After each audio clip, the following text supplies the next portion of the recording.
So in Motorola's fresh new trilogy of flagship smartphones, the standard Moto Edge 20 is the piggy-in-the-middle, sat in between the Lite and the Pro. It'll cost you 430 quid here in the UK, making it considerably cheaper than that well-expensive Pro model, but it still boasts many of the same premium features, including a 144Hz OLED display and a 108 megapixel primary camera sensor. And yet, despite that, it's also the slimmest of the trio as well, so it should slip with please and ease into any pants, if you happen to keep your smartphone in your pants. But enough talk of pants, it's time to whip the Moto Edge 20 on out of the box, take you on a full-on tour of the hardware and the software, and for more on the latest and greatest tech, please do subscribe and ding that notifications bell. Cheers! So what do you got in the box besides the Moto Edge 20? We've also got an adapter, 30 watts, a USB cable, Type-C, README guide, many languages, and one condom case, pre-installed. And it's only upon prizing off the aforementioned prophylactic case you realise just how skinny the Moto Edge 20 really is. In fact, it's just a gnat's pube under 7mm, so definitely one of the skinniest smartphones I've fondled in quite some time, although the camera chassis does jut somewhat out of that arse end, definitely making up for it. You've got a similar design here on the Motorola Moto Edge 20 to the Pro model, but it's a bit more basic, a bit more stripped back here on the Edge 20. You've got a plastic back for one, although it's still got that lovely matte finish, so hopefully it shouldn't prove all smudgy. It's another 6.7-inch whopper, so definitely very hand-filling, but you've got pleasing curves around those corners, so that helps somewhat with the comfort, even if the edges are definitely distinctively flat. And that is actually an aluminium frame as well, the whole thing isn't plastic. But overall, a nice, clean, simple aesthetic, and I gotta say, I rather like it. And the Moto Edge 20 is IP52 water repellent as well, so not full-on water resistant, definitely don't go dunking it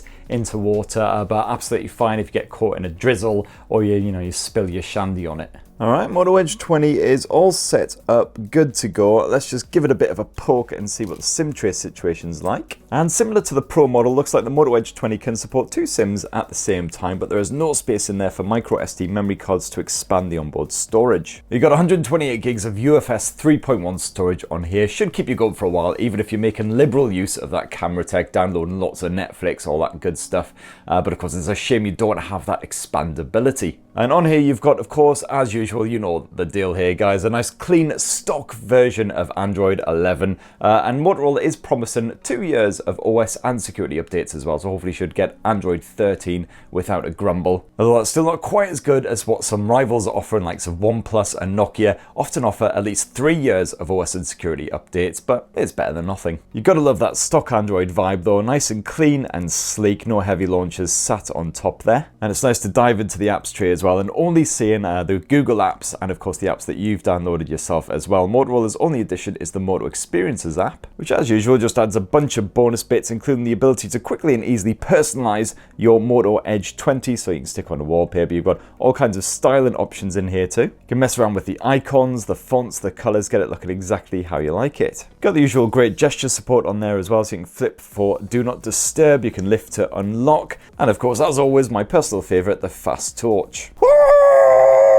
Usual display features and a good bit of Moto game time as well, which is great news if you are a gamer, and I'll be demonstrating that later. And like the Edge 20 Pro, you once again have an edge-mounted fingerprint sensor, very appropriate, but again, it is housed quite far up that right edge, so it is a little bit of a stretch to get to, especially if you have stubby wee digits like myself, but so far TouchWiz seems just as responsive and reliable. And there is a face unlock option as well, which you can couple with that raise to wake gesture, so you don't even have to really bother stretching all the way up to that fingerprint sensor if you can't be bothered. Face is too blurry. Why is my face always too blurry? What is it about my face that Motorola does not like? So let's give that a go, see if that actually works. Yep, seems to be, again, fairly fast and responsive. And then there's that 6.7-inch OLED display, which is an absolute stunner at this price point. Of course, you do get OLED displays on the likes of the OnePlus handsets, the Pixels as well, but this is a 6.7 inches, so it's absolutely freaking massive. Great news if you're a media fan. Full HD plus resolution, so reasonably crisp visuals there. And the great news is you've got full HDR10 plus support as well, 10-bit color on there for nice natural looking images. Otherwise you can keep the colors on saturated level in the settings for those really nice poppy, punchy, in your face, have a bit of it kind of visuals. It's got the usual customization shenanigans you can do here in the display settings, including tinkering with those colors. So they do start unsaturated by default, but you can have more natural hues if you prefer. You can also play around with the likes of the color temperature. And it's also great to see as well that despite the fact it's an OLED screen, you once again have that 144 Hz refresh rate here on the standard Moto Edge 20. And as you can see there, you can have this phone on full auto, so dynamic refresh. It'll change the refresh rate to match whatever app you're using at the time. Otherwise, you can just bump it up to 144 Hz full time, say f it. On the audio front, not quite as impressive, sadly, the Moto Edge 20. You do just get a mono speaker output, just this bottom speaker here. There's no stereo output, but let's bump up the volume, see if it's any good. Well, I've been using it as my full-time smartphone for over a week now. I've actually taken on holiday with me to give it a thorough test it out. So here's my in-depth Motorola Moto Edge 20 Pro review. Yeah, just like the Pro model, the sound's pretty clear on that top volume. Not too tinny, though, of course, if you're going to be playing music or enjoying a movie or something like that, you're going to want to get some headphones on the go. Sadly, though, there's no headphone jack here on the Moto Edge 20. Again, just like that Pro model, so you're stuck with using Type-C dongles if you want to get connected. Otherwise, bit of Bluetooth action as well. As for the performance, well, Motorola has stuffed Qualcomm's Snapdragon 778G chipset into the Edge 20, a very capable 700 series platform. You'll also find it in Samsung's fresh new Galaxy A52s 5G. And so far, the performance has been very, very smooth indeed, helped along, of course, by that 144 Hz display that you've got here on the Moto Edge 20. If you're a bit of a benchmark fan, well, these are the Geekbench 5 scores. As you see, very respectable indeed. Actually, not too far off what I got on the Edge 20 Pro with its Snapdragon 870.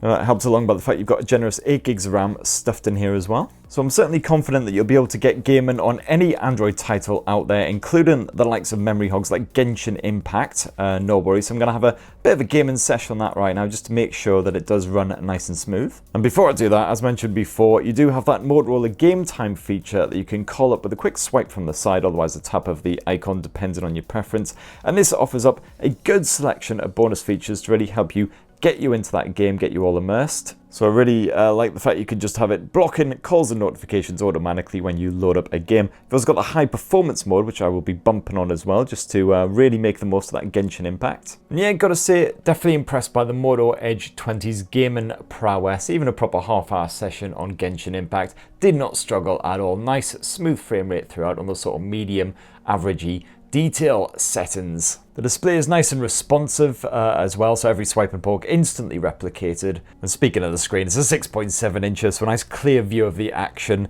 at any point as well. And really like the nice punchy colors on Genshin Impact as well. It really is very attractive indeed. And if, like me, you get proper excited by some super fast internet connectivity, come on, who doesn't? Well, you've got a good bit of 5G support and Wi-Fi 6 as well here on the standard Moto Edge 20, so nice and nippy when you get yourself online. As for the battery tech, well, the standard Moto Edge 20 does sport the smallest capacity cell of all of the new Edge 20 smartphones. It's a 4000 mAh battery. It does seem to go down pretty fast when you are really pushing it to its limits, doing a good bit of gaming. So if you're a more demanding user, I'd probably say maybe look at the likes of the Pro, which bumps up that battery capacity to 4500 mAh instead. But touch wood, the Snapdragon 778 seems to be pretty energy efficient as well. So just everyday users should be able to get through a full stretch, no worries. And when you do run out of juice as well, where you got Motorola's 30 watt turbo power fast charging on here, not exactly the fastest around by any means, but hopefully should do the job absolutely fine. You do have the optimized charging feature as well if you are going to be plugging it in all night long, just to help prevent long-term battery damage. And so let's finish up with a quick squint at that triple lens rear camera, which does jut ever so slightly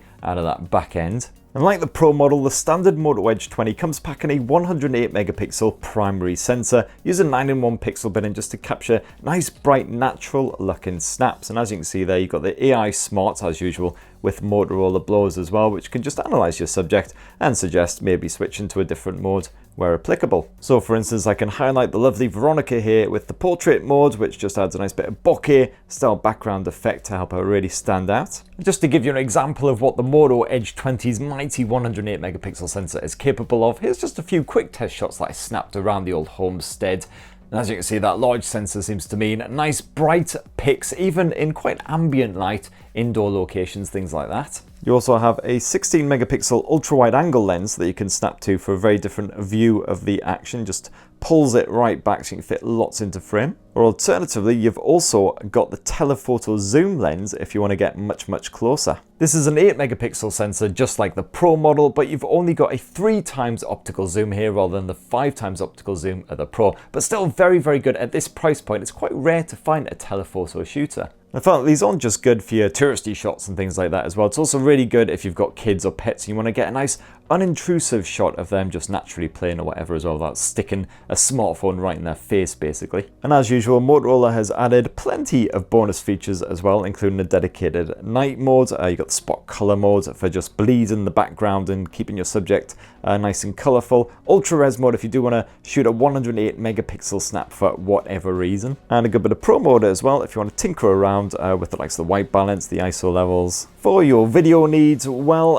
it's a bit more limited compared with the Pro model. You can't shoot 8K for one. You do have full HD at either 30 or 60 frames per second. You can bump up to 4K as well, but you can't shoot 4K at 60 FPS. As for that selfie cam, well, it's a 32 megapixel effort, and I'd imagine like the Pro should prove absolutely fine for all of your Insta needs. Certainly seems to capture all of those wrinkles and sags and bags and all of that good stuff. So that right there in a nutshell is the fresh new Motorola Moto Edge 20. The piggy in the middle as far as the trio of new flagship smartphones of 2021 goes, but certainly very impressively spec'd for that price point. And if you can't quite stretch up to the Pro, well, you still got that 108 megapixel primary sensor. You've got a decent little telephoto shooter on there, which again is quite rare at this price point. You've got that same stock Android vibe as well, with the 2 years of guaranteed OS and security updates. So not quite as strong, admittedly, as the OnePlus Nord 2 or the Google Pixel phones in that department, but certainly on most other fronts it seems to be very strong competition indeed. So that's what I think of the standard Moto Edge 20. Stay tuned for my in-depth Moto Edge 20 Lite unboxing, and hopefully going to get you a full review of that bad boy as well. And I've already reviewed the Pro, so go check that out if you want to know more. And for more on the latest and greatest tech, please do subscribe, ding that notifications bell, and have yourselves a fine ass rest of the week. Cheers everyone. Love you.